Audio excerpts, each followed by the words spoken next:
Hello and welcome back to Unearthed Past, a family history and genealogy podcast that delves into the lives of interesting people. I'm Dr. Michala Hume, historian and genealogist, and I've been researching family trees for the past 25 years. Today I am joined by one of my favourite people. Lisa Morton is the founder of Roland Dransfield, an award-winning Manchester and London-based PR agency. A strong and resilient force in business, she has spent decades helping brands tell their stories while building a reputation as a leader in her field. She is also the host of the brilliant podcast We Built This City, where she celebrates the lives of Mancunians who have left their mark. But today it's Lisa's turn in the hot seat as we explore hidden family tales and fascinating ancestors. Lisa Morton, welcome to the podcast. Lisa, thank you so much, by the way, for coming on my podcast. I really, really appreciate it. I'm honoured. Thank you so much for inviting me. Now, we met, didn't we, through a mutual friend. I've known of you for years, obviously, because this is Miss Manchester, or Mrs. Manchester, she probably would prefer to be Ms. Manchester, as like to be called, because nothing happens in Manchester, really, that she doesn't know about or hasn't gone through Lisa, through your brilliant company, Roland Dransfield. Can you just tell me then, how did that start? So take me back to the 90s. Yeah. I was probably wearing naff. Do you remember naff? Joe Bloggs. Yeah. Them were the days. They were the days. Grolsch bottle tops on my Doc Martens. Yes. I got into PR because I turned down a job in advertising in London because there were no flat vowels and they were all smoking Marlboro Lights, menthols. And I was like, I don't belong here. My mum was livid and I turned down what was a 14 grand a year job then and came back to Manchester, and so got my first job in PR in Manchester on Salford Crescent. And then worked for a couple of agencies, but I always wanted to have my own business. So pretty early on in my career, I started Roland Dransfield up and named Roland Dransfield's actually the name of my godfather, and he was my dad's boss. And he found my dad under his car. He was alive. He was mending his car. He was a regular he was a mechanic. He was a regular guy that worked on Roland's cars, who was rags to riches in Salford in engineering. And he liked my dad and my dad's work ethic so much that he offered Dad a job. And Roland basically changed our life because my dad had an opportunity then that we all benefited from. And that's why I named the business after Roland Dransfield, because he also set me up in my first business when I was 8, which was car washing. And he went, go out and clean these cars with this bucket and this sponge, come back, and if you can pay me for the bucket and the sponge, you're in profit. If not, you will owe me some more next week. And I had that car wash. I was in profit. I don't know what I paid. I had to pay him back. I can't remember. But I had that car washing around till I was 15. I fell in love with shoes and worked in a shoe shop. This leads, I think, quite nicely, actually, onto your podcast. Yeah. Right? So Lisa has the most amazing podcast, by the way. It's called We Built This City. Yeah. If you get a chance, please go and listen to it. It's absolutely fabulous. She's had some amazing guests on. But this leads quite nicely into your Manchester, Salford roots. You had the chance to go and work in London, but you stayed in Manchester. What is it about Manchester that keeps you here and that you love so much? Well, I think it's a sense of community. I feel here that, if you've got nothing, you'll get a handout and you'll get help. And if you've got something, you'll also get a handout and you'll get help because people want to see you well. So you want to see you do well. So I don't know. I mean, community was everything to me growing up. Felt incredibly loved, supported. Got amazing memories of being a kid in Salford. I have fulfilled my love of travel. I mean, I've travelled a lot as a student and I've travelled a lot in my adult life. So but yeah, something keeps bringing me back home, and Manchester has been so good to me and good to my family that I feel that is my family here. Yeah. Talk to me about growing up. What was it like growing up for you in Salford? Yeah. For those that don't know Salford, how would you describe it for our American audience? Well, so salt of the earth, if that's an expression that goes across the pond.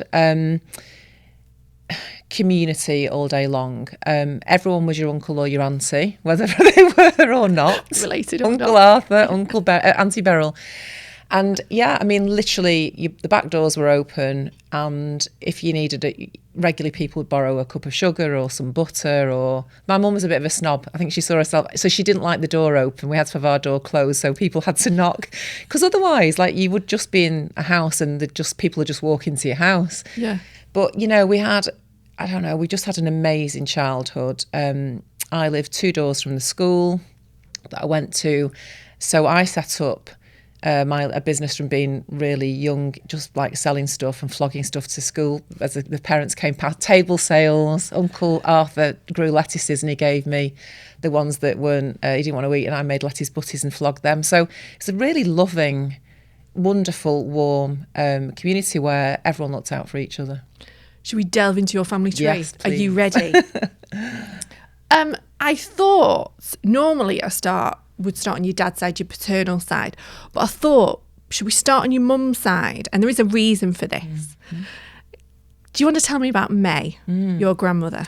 So May Mansfield, married to Jim Mansfield, James, who we never called Gran and Grandad, because they, for the early part of my life, they were living in Bahrain. My granddad, Jim, was one of the first British engineers in Bahrain. He went out having no idea where he was going. So it was May and Jim. They didn't want us to call them Gran and Grandad. And it was only really, she was just May to us. But then I kind of knew that she'd been adopted. But then we never, back in the day, you never asked questions. And I know my mum didn't ever ask any questions. So we knew, so I still don't know if she was named May after she was adopted or whether that was her name before. What I will tell you is that May was the most incredible woman. She was so vibrant, so full of life. And she actually, bless her, died when she had a heart attack dancing around the living room. Wow. Yeah, and she wasn't very old, and it broke my heart. I think I was 21. And even though we'd not had our whole childhood with her, because they came back to the UK probably when I was about 11 or 12. Yeah, she was an amazing woman. So, but we just don't know any of her background at all.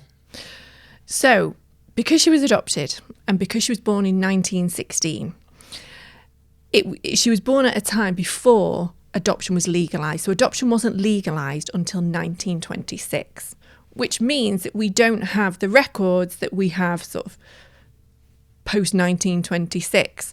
So the only way I could find out anything else about May was through DNA. And your mum, didn't she, took a DNA test, which was quite funny, I imagine, getting us to spit in the tube. Oh my God, honestly. Yes. Yeah. But she did. And the reason that we got your mum to do it is because obviously she is closer to May because it's her mum, so the DNA would be stronger. I know you've taken a test. We're going to go through your results as well today. So May, as I said, was born in 1916.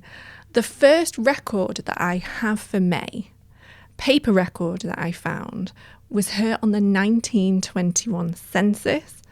And on that census, she's living with Albert, which is her adopted dad. I'm sure she just thought of him as her father. And May. Would you like to see that record? Yes, please.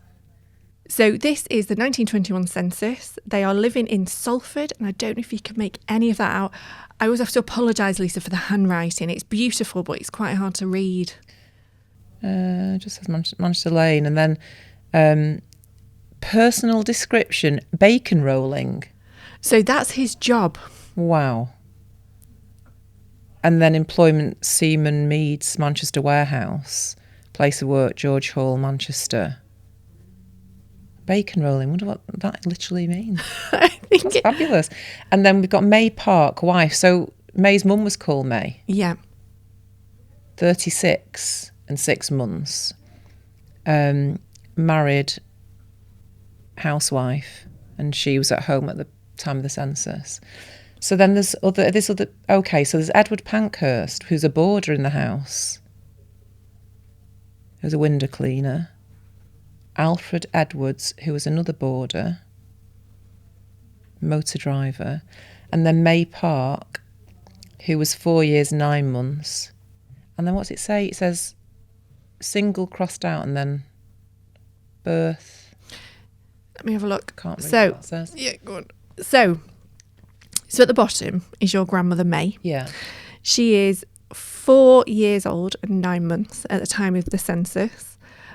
She's a female. Both parents are alive. So this is the first census that actually recognises if a child is an orphan or if a parent's died. Okay. So both parents are alive. She was born Birch Street, Manchester. But we know, because I've tried to find her birth certificate, that she wasn't born on Birch Street.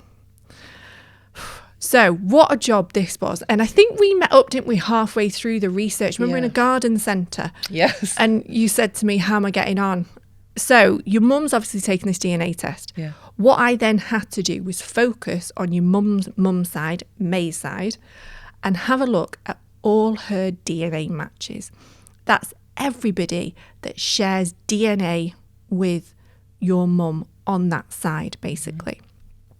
Then what we do, we put those into groups.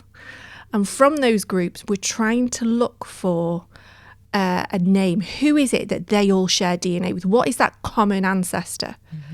And all the time, the surname that kept coming up, which I think I told you, was Allsop. Allsop. So I knew when I'd done the research that you were related to a couple who were born in the 1830s in Worcestershire called Alan Allsop and his wife, Matilda Sheen. Looking at their ages, May would be their great-grandchild. Right. So I needed to look at all their children and think who was old enough, who came through Manchester in 1916, who's May's mum or dad, because we didn't know at that point what side of the tree it was on. And then I got a little breakthrough, and I'm going to show you this. So this is May's actual birth certificate. No.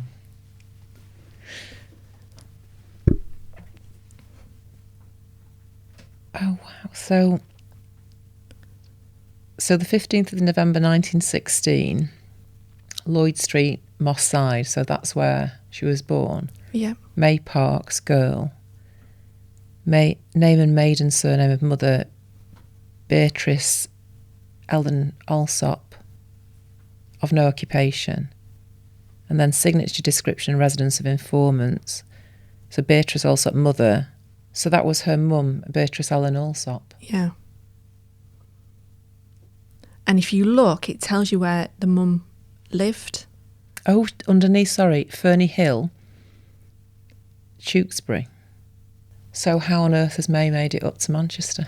May's mum, Beatrice Ellen Allsop, was the daughter of Charles Allsop and Mary Ann Wardley. She was born on the 10th of December 1888 at Cambridge Farm, Burts Morton, Worcestershire. After leaving school, Beatrice found employment as a domestic servant. The 1911 census reveals that she had left Burts Morton and had travelled over 114 miles north to Fairfield, Derbyshire, where she was in the employment of Frank Holland Harrop, a life assurance superintendent from Manchester. What happened to Beatrice in the next 5 years is not clear. However, we do know that by the summer of 1916, she was alone, pregnant, and residing in Manchester. A search of the address where Beatrice gave birth to May reveals that 174 Lloyd Street, Moss Side, was a private nursing home that catered for pregnant women. It's extremely doubtful that on Beatrice's wage she would have been able to afford a private nursing home. Now, I don't think it's a coincidence that she's called May and that Parks is her middle name. I think the couple, Albert and May, must have known of this lady being pregnant, must have known of this child coming into the world. They've been married a couple of years by this point. They married in 1914. They've not got a child. So I think that she's let them call the child May, after May, and also put Parks in the middle name. So you think it was agreed in advance of her mum actually giving birth? Yeah. Yeah. I think so. Yeah. because it's too much of a coincidence. Why would you have the middle name Parks? Mm-hmm. There's nothing in the DNA to suggest that Albert Parks is her biological father. So I don't think that's the case. I think that they knew and, you know, they wanted a child and this is how it's come about. But what's nice is that on every record from there, there's no evidence whatsoever that she's even been adopted. Mm. I wouldn't have known I couldn't find the birth certificate. That was the first clue. But obviously then you told me, didn't you, that she'd been adopted. And I know that May always said that she was loved by her mum and dad. I mean, she had a wonderful childhood. So that's obviously indicative of how they felt about her. How will your mum react when you say we've found she's I think she'll be absolutely fascinated, because it was to know. None of us had any idea. It was just never discussed. Yeah. We're going to keep going down the Allsop line now, if that's all right. Okay, sure, yeah. So as I mentioned to you right at the beginning, I knew from the DNA that you are descended from Alan Allsop and Matilda Sheen, which you are. We've mentioned that already, that Beatrice's, you've gone through the family tree and mentioned that Beatrice's dad, who is your great-great-grandfather, is a guy called Charles Stephen Allsop. He was born on the 4th of March, 1866. In 1888, he marries your great-great-grandmother, and I have their marriage certificate, if you would like to see it, from 1888. Wow. So I'm just going to pass you that over. I don't know if you can make any of that out. So on the 30th of October 1888, Charles Allsop married Anne Mary Wardley. Gosh, he was 22, she is 21. He was a labourer, and they're both living in Worcester. And then father's name and surname, so Alan Allsop, and then that's Enoch Wardley, that's an unusual name. Labourer and farmer. Would you like to see a picture of them? Oh my gosh, yes, I really would. Oh no, what's this? I thought they were just like, these are just generally. Oh wow, so who's that? That's Charles. Charles. So that's my great yes granddad. Wow, look at him in his suit on a deck chair in the middle of a field. That's amazing. Oh my god, I'm not like to know. That's amazing. And then would you like to see? Go on, I'll take that one. Who's this then? So this is his wife. This is Mary Ann Wardley. Thank you. Go on, I'll take that one. Thank you very much. Wow, what an outfit. I mean, gosh, that's actually incredible. I'm going to keep going back if that's okay. We're going to keep cracking on. So by 1911, the couple had given birth to 9 children, with 2 sadly dying before they reached adulthood. Charles died. So this is Charles. Mm-hmm. Charles died in 1929. His parents, as we've already mentioned, are Alan Allsop and Matilda Sheen. Matilda Sheen would be your great-great-great-grandmother. And that is her. No way. Yeah, do you want to have a look? Yeah. Oh my gosh. Wow. I mean, she's stylish. She is, isn't she? Really stylish. Yeah. That's incredible. Thank you very much. She's got a nice face. She's got a friendly face. She's got a lovely face. The great-grandma, not so much. She looks quite stern. That's more like I would think of me. Yeah. Now, I've managed to trace the Allsops all the way back to the 18th century, and they remain in the Worcestershire area, so they don't really move. Matilda Sheen's parents, who we've looked at here, would be your 4 times great-grandparents. They are Joseph Sheen and Charlotte Vine. Joseph, he was a farm labourer. On the 1861 census, the family are living in Worcestershire. On the census is Joseph, Charlotte, daughters Winifred and Selina Sheen. I quite like that name. That's a nice name. Yeah. And how do you spell Sheen? How's that spelled? Sheen. Yeah. Now, a month after this census was taken, I find another record that relates to the Sheen family, which I'm going to show you now. So this is from June of 1861. Oh my goodness me, so I'm looking. Wow, hang on. Feel free to zoom in. Where? So this is, oh wow, districts of New York. Port of New York. So this is from a ship from Liverpool to New York. Wow. On the 16th of May, 1861, Lisa's 4 times great-grandparents, Joseph Sheen and Charlotte Vine, boarded the Monarch of the Sea in Liverpool, bound for New York. They were part of a determined group of Mormons, leaving behind their lives in Britain, chasing the promise of a fresh start in the rugged landscape of Utah. The Monarch of the Sea was old and weathered, unfit for the storms that would soon batter it. Remarkably, it survived the journey to New York, though it was doomed to sink on its return voyage.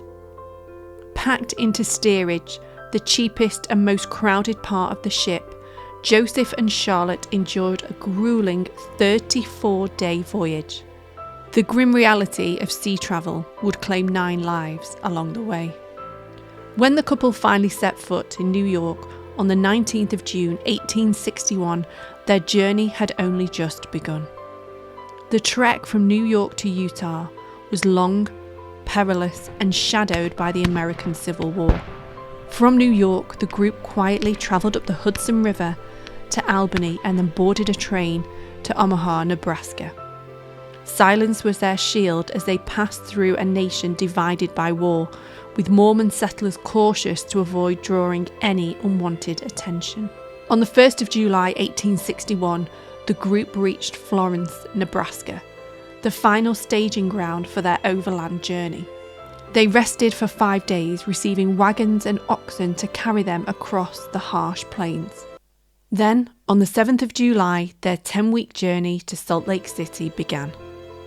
The path ahead was unforgiving. Exhaustion, extreme weather, and illness stalked their every step. Fires swept through the plains, destroying the grass their oxen needed for survival. Rumours of soldiers sent to stop Mormon settlers and encounters with hostile native tribes only added to the tension. For 5 weeks, Joseph and Charlotte trudged through the unrelenting wilderness of Nebraska, finally arriving at Fort Laramie, Wyoming, their first trading post.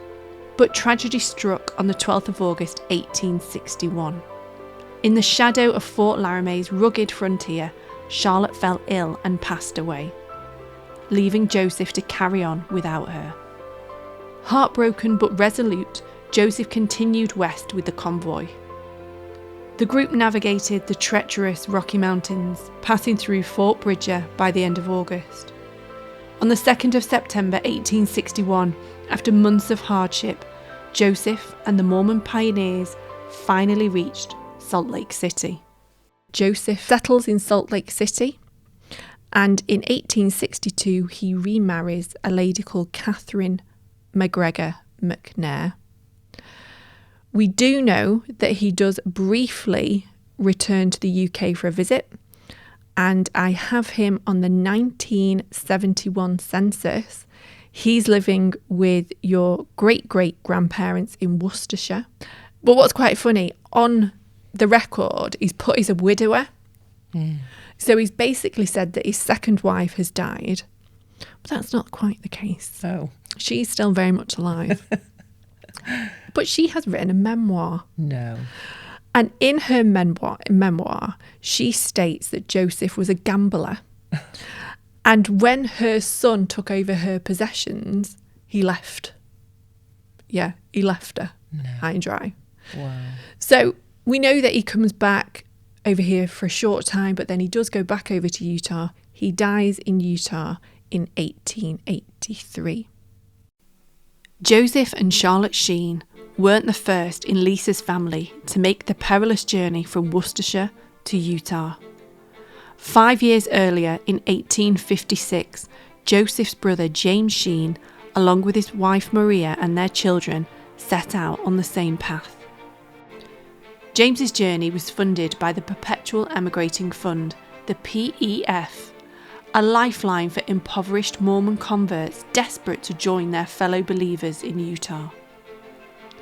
The PEF offered financial assistance for the journey, with the promise that settlers would repay the loan once they had established themselves in their new home.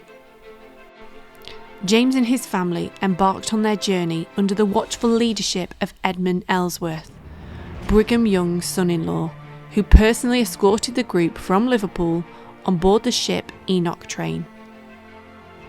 On board were 534 Mormon immigrants, all part of a bold new experiment, the handcart plan, Brigham Young's daring idea to reduce travel costs. Instead of relying on expensive wagons and oxen, the immigrants would pull two-wheeled wooden handcarts loaded with their belongings.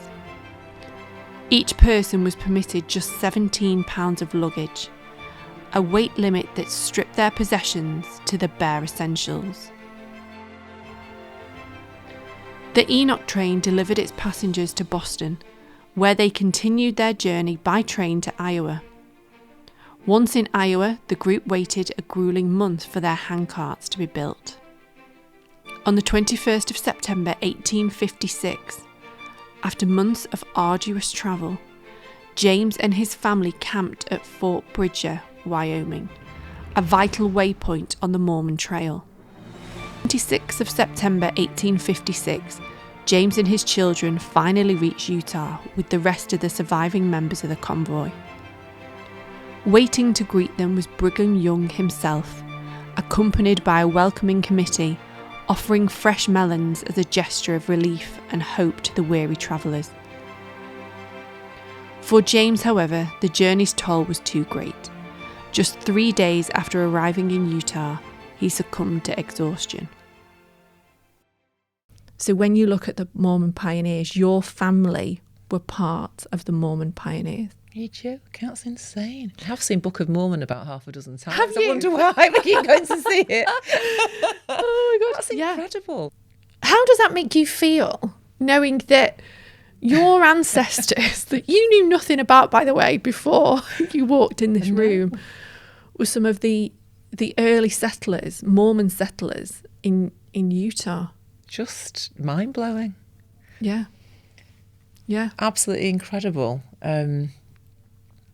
And to think, it would have taken so much courage and bravery, back in the day, to say, I'm going to go and cross the other side of the world, not knowing what is there for you, but must be driven either by, I don't know, is that seeking a better life, or I don't know what their economic circumstances were like back in the day, but also maybe just a sense of adventure. And that sense of adventure is like really alive in our family. And look at May and Jim. May... Jim, my granddad, was the first British engineer in America, working on the American oil refineries. And May followed him and actually left my mum and my auntie Shirley when they were young, only for a year or so, with Gran, who was their grandma. And that trip, I think, took 3 months on a boat to get to Bahrain. They didn't even know where it was. And I've got photographs of May out in Bahrain, and she was the centre of the universe out there. She was, she created a community out there on the American camp. Yeah. So I do feel that, I feel we have wanderlust in our family. I was going to say that search for something else. And I can say this, over here, for me, I think it definitely was, they wanted a better life. They were agricultural workers, agricultural labourers.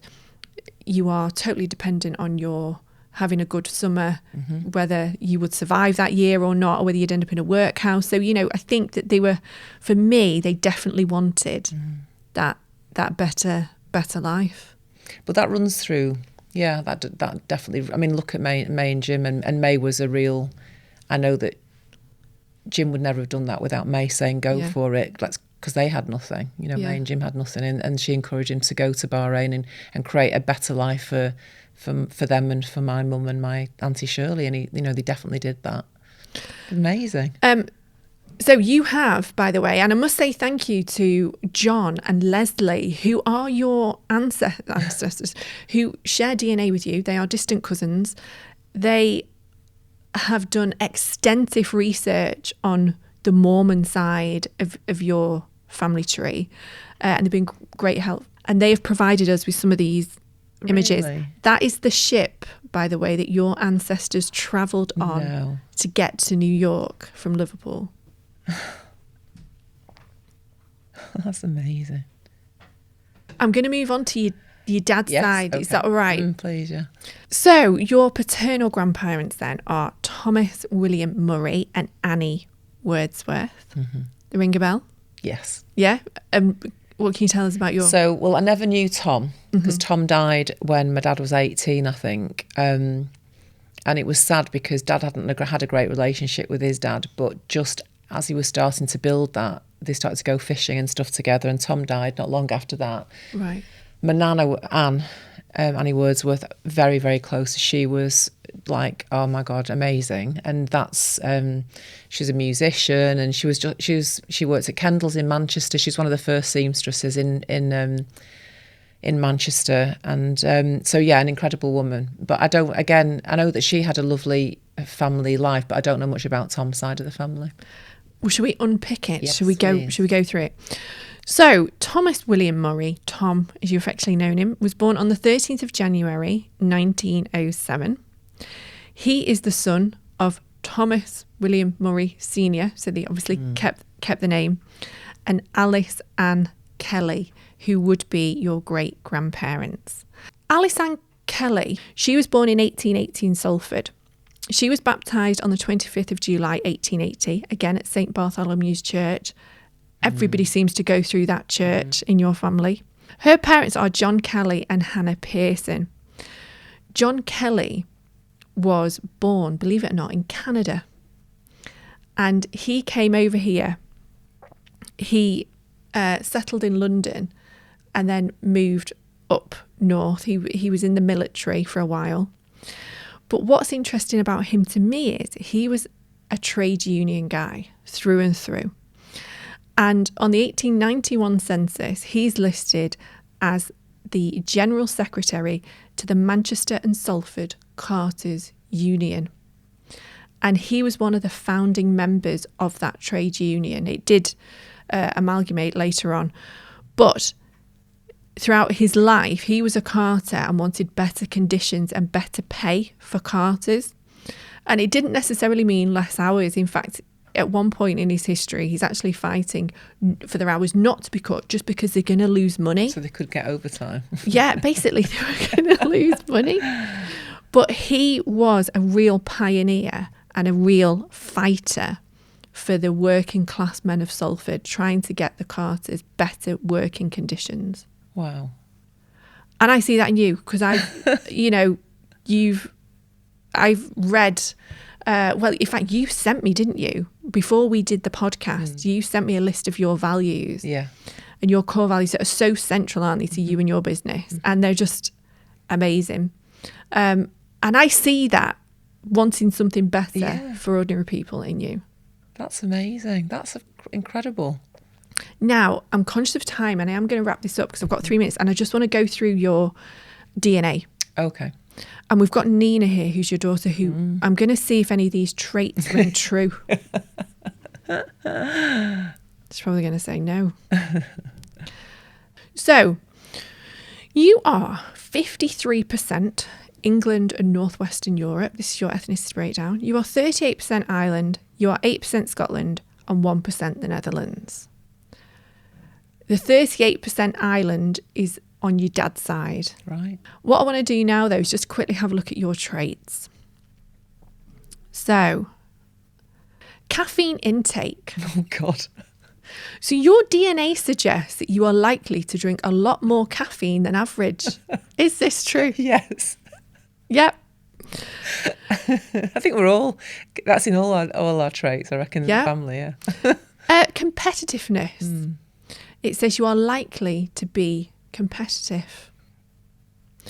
Desire to succeed. You are likely motivated by success. So that's at the highest one, the desire to succeed. It says, and I can't really see from here, you are unlikely to have any freckles. Yeah, I don't think I've got any. No, freckles. I can't see that you've got any freckles. My brother's got loads. Really? Yeah, loads. Risk taking. Your DNA suggests that you are a risk taker. Yeah. Before you go, I have to ask you one question. Yeah. If you could invite anybody from your family tree for dinner tonight, who would it be and why, and what would you cook them? My goodness me. I would have the Carter activist person. John Kelly. John Kelly at the table. And what would I cook him? I would art direct something on a plate rather than cook. I love it. Good old beans on toast. Yeah. That is fascinating. I think the activism and the kind of community building is amazing. And also the fact that we've got, ancestors in Utah in America, and they, that wanderlust piece and wanting to go and find a better life it runs through our whole family. That's incredible. Thank you so much. Thank you, Lisa. Thank you. So that is it for this week's podcast. A huge, huge thank you to my brilliant guest, Lisa Morton.